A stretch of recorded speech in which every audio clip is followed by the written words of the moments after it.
গণ অধিকার পরিষদের সভাপতি ডাকসুর সাবেক ভিপি নুরুল হক নুরের উপরে ন্যাক্কারজনক হামলার ঘটনা ঘটে। এই হামলায়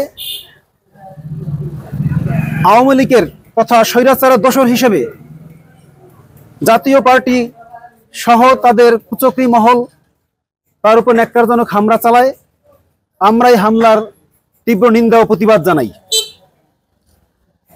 আপনারা দেখেছেন তাকে হত্যার উদ্দেশ্যেই মূলত এই হামলা চালানো হয়েছে। 5 তারিখের অভ্যুত্থানের পিছনে যে ব্যক্তি যে সংগঠন অগ্রণী ভূমিকা পালন করেছিল তিনি নুরুল হক নূর, অথচ অত্যন্ত সুপরিকল্পিতভাবে ষড়যন্ত্রমূলক তার উপরে হামলা চালানো হয়েছে, তাকে পৃথিবী থেকে সরিয়ে দেওয়ার নীল নকশা করেছে। আমরা এর তীব্র নিন্দা এবং প্রতিবাদ জানাই। আমরা জানি না তিনি বাঁচবে কি মরবে, এখন হাসপাতালে মৃত্যুর সাথে পাঞ্জা লড়ছে। আপনারা জানেন এই জাপার কাঁধে ভর করে স্বৈরাচার এবং তার দোসরেরা বাংলাদেশে আবার একটি অস্থিতিশীল পরিবেশ সৃষ্টি করতে চায়। বাংলাদেশের মানুষ যাতে আবার শান্তিপূর্ণভাবে বসবাস না করতে পারে এর একটা নীল নকশা অংশ হিসেবেই মূলত এই হামলা তারা চালিয়েছে। আমরা অত্যন্ত উদ্বেগের সাথে বলছি, আপা যে পথে গেছে জাপাকে আমরা সেই পথে নেব। শুধু জাপা নয়, আওয়ামী লীগের সাথে যে তাদের শরিক 14 দল তাদের প্রত্যেকের রাজনীতি নিষিদ্ধ করতে হবে এই বাংলার মাটিতে। নুরুল হক নূর এদেশের মানুষের জন্য একটি সোচ্চার কণ্ঠস্বর। তিনি বারবার হামলার শিকার হয়েছেন, তিনি তার শরীরে রক্ত দিয়েছেন, মেরুদণ্ড ভেঙেছেন, হাড় ভেঙেছেন, নাক ভেঙেছেন, মাথা ফাটিয়েছেন, তারপরও তিনি এদেশের মানুষকে মুক্ত করার জন্য সংগ্রাম করে যাচ্ছেন। আমরা চাই তার হাত ধরেই ভবিষ্যতে এই 14 দল তথা স্বৈরাচার যাতে বাংলাদেশে আর কখনো প্রতিষ্ঠিত না হতে পারে তার হাত ধরে এটা আসবে, এই আশাবাদ আমরা করি।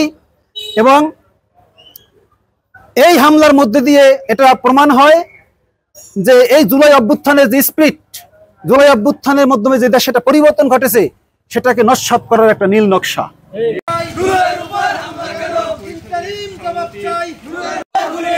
সন্ত্রাসীদের আস্তানা ভেঙে দাও, ঘুরিয়ে দাও, ভেঙে দাও সেই পথে চাপা যাবে, সেই পথে চাপা যাবে, সেই পথে আপা গেছে সেই পথে।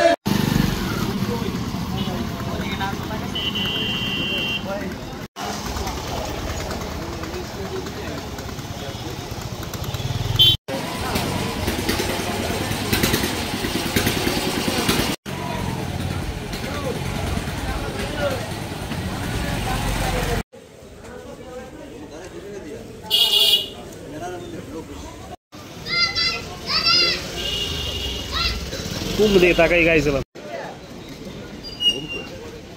ঘুম দিয়ে খেয়ে না একটা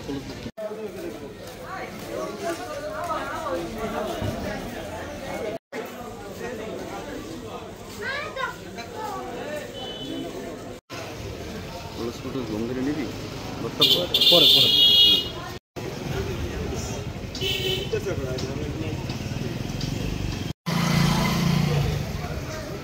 क्लियर है ना? हाँ हिट उड़ेला।